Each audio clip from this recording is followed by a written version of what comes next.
Hey, welcome back to the channel, guys, or welcome here if it's your first time. In this video, I'm looking at the new HiBy Digital M300 digital audio player. Let's get it.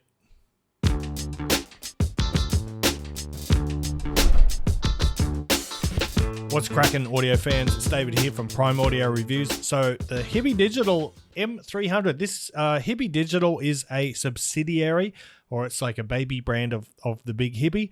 And yeah, this is their first product, their first release. So basically what it is, it's a phone without the phone and without a camera. But it's based on an Android 13 system. Inside, we've got a Snapdragon 665 SoC, or system on chip.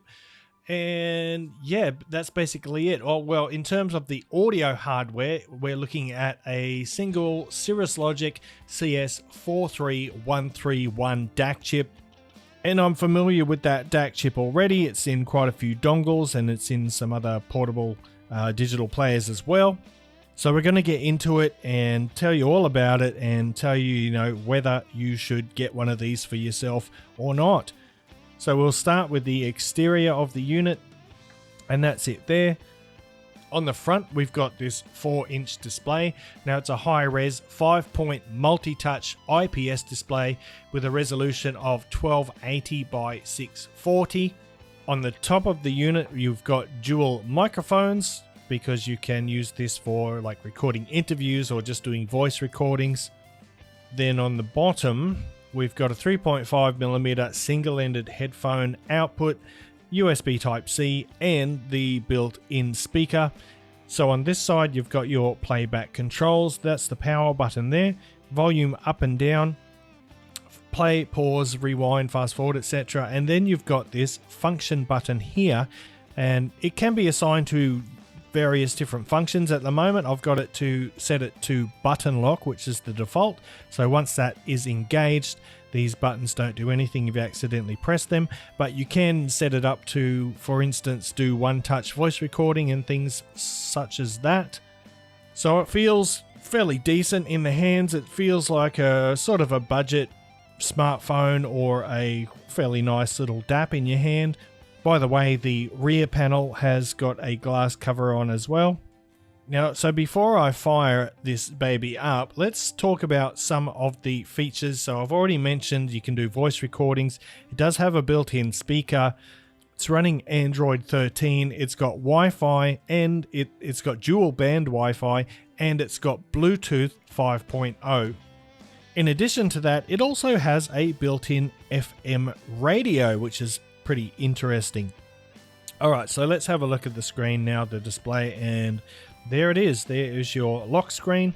So the display is nice and vibrant, it's pretty colorful, and it's bright enough that you can see it even when you're outdoors. So there you go. It's your basic Android system, albeit slightly tweaked, and it looks like that. The system is nice and responsive. As you can see there, the screen moves nicely. I don't know what the refresh rate of the screen is, but it's probably 60 Hz, I would assume. In terms of memory, you're looking at 3 GB of RAM, I think, and 32 GB of additional in-device storage for apps and the operating system and whatnot. In addition to that, I forgot to mention before, by the way, it does have a micro SD card slot on the side here. That's pretty important. I shouldn't have missed that. And that supports cards up to 2 TB in size. So there are a couple of apps loaded up when you take it out of the box. And the first one is naturally the HiBy Music app. That's not surprising at all. It's a good music player. But you can see the Play Store icon there. So if there are any apps, other apps that you want to add, you can just go to the Play Store and install them. There's a voice recorder here, which works to obviously record the microphones, and I'll talk about that now. The quality of the built-in microphones is actually really good. So if you like to take voice memos, or for example, if you want something easy to do an interview with, for example, this is a really good option for that. There's a calculator there, there's the FM radio, but you can't operate it unless there's a headset plugged in, so I won't open that up right now. You get a photo gallery, clock, file explorer. Look, it's basically your Android system. So anyone who's used a modern smartphone will be able to navigate their way around quite easily. So why would you want to install other apps on here? Well, there are so many options. You can play games on this, you can watch videos on this, you can do ebook reading and all that kind of good stuff on here. I have the YouTube app on here, I've got the VLC video player, I've got Candy Crush because I wanted to test out the gaming prowess of this device, and I was smashing some Candy Crush on here, no worries. So the processor inside that Snapdragon 665, it's pretty zippy. It does a pretty good job. I wouldn't want to play any first-person shooter games because this display 4 inches is just a bit too small for me. No, I'm not going to say the joke. So for, you know, little basic games and whatnot, you can do them fine, and video works pretty well on here. But the main thing that I guess people will be getting this for is as a music player, or one would think so. So let's dive into that a little bit now. And here is the HiBy music player. Right now, that is my albums list, and you can see the user interface is really quite slick, and there's no visual lag when you're navigating around. It's really nice and smooth like that. So if you click on an album cover, you get the track list, so you get nice colorful album art there. So the display on here, it's a bit small, but it is really nice. So let's go back to this little built-in speaker real quick. And I've got to say, it's pretty terrible. It's quite terrible. Like in the marketing shots, it says, you know, use the built-in speaker to share great music with your friends. I don't think you would be sharing much with your friends via this speaker for a couple of reasons. First of all, the quality is terrible. It sounds very thin, it sounds very tinny, it doesn't have a lot of bass, it's all focused on the upper mid-range, it's kind of shouty. And on top of that, it's just not very loud. So unless you're in a quiet room somewhere in a controlled environment, you're just really not going to use the speaker at all. So that's the music player. It's got all the regular music player functions. It's got a quick search, and it's got a little keyboard. It's not the most efficient thing to type on, but it is there and it does work fine. And of course, if you prefer a different music player, I know a lot of people love Power Amp for some reason. Well, you can just go to the Play Store and you can install that. So with that stuff out of the way, let's talk about how the device actually sounds. And, you know, we're familiar, well, I'm familiar with that CS43131 DAC chip. It does have a nice audio quality to it. It's very resolving. It's got a sort of a slightly softened high end. So the treble is slightly softened, but it's very airy. It's got these nice rounded notes to it. And that also has the effect of somewhat emphasizing the bass and the lows a little bit. So you've got this nice warm low end, you've got a nice full-bodied lower mid-range, and then you've got this softened but detailed treble. You're not really missing out on any detail. It's quite a resolving little chip.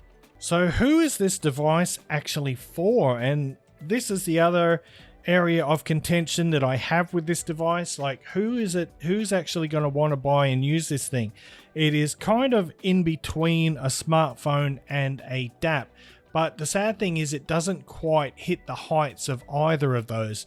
So for example, smartphones have got a bigger display. On top of that, they can make calls and they can take photos.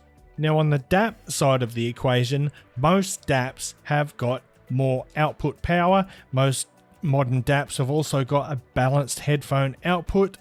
So it's like it's trying to be both of those things, but it's not doing the best of any of them.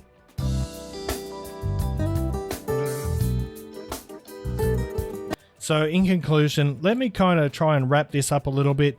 Great built-in microphones, terrible built-in speaker, nice responsive UI, good connectivity, both the Wi-Fi and the Bluetooth work fine. The processor inside is good. You can play games, you can watch videos, you can download and install apps all easily. You can do over-the-air updates, firmware updates and everything. So it does have some really great features. Having said that, I can definitely see the potential here. It's a wonderful device. I almost forgot to mention, if you buy one of these M300s before December 1st, you will get a free pair of HiBy digital earphones, and this is the 30X, I believe it's called. It's a dual dynamic earphone. It's got a nice fat punchy bass, it's got rich warm mids, and it's got a smooth but detailed treble. So yeah, the detail retrieval surprisingly good for such a warm sounding and enhanced bass sound. So yeah, that's something to keep in mind as well. Right guys, that is the HiBy Digital M300. As you can tell, I'm not completely sold on this device, but I do definitely see the potential here, and I can't wait to see what they make in the future, because I'm sure they're going to, you know, just do better and better as time goes on. So I'm going to wrap it up there. Thanks for watching the video. If you liked it, give it the old thumbs up, Parfam audiophile style, and if you're new here and you want to see more audio content in the future, please consider hitting that subscribe button, and until next time, I'll see you later.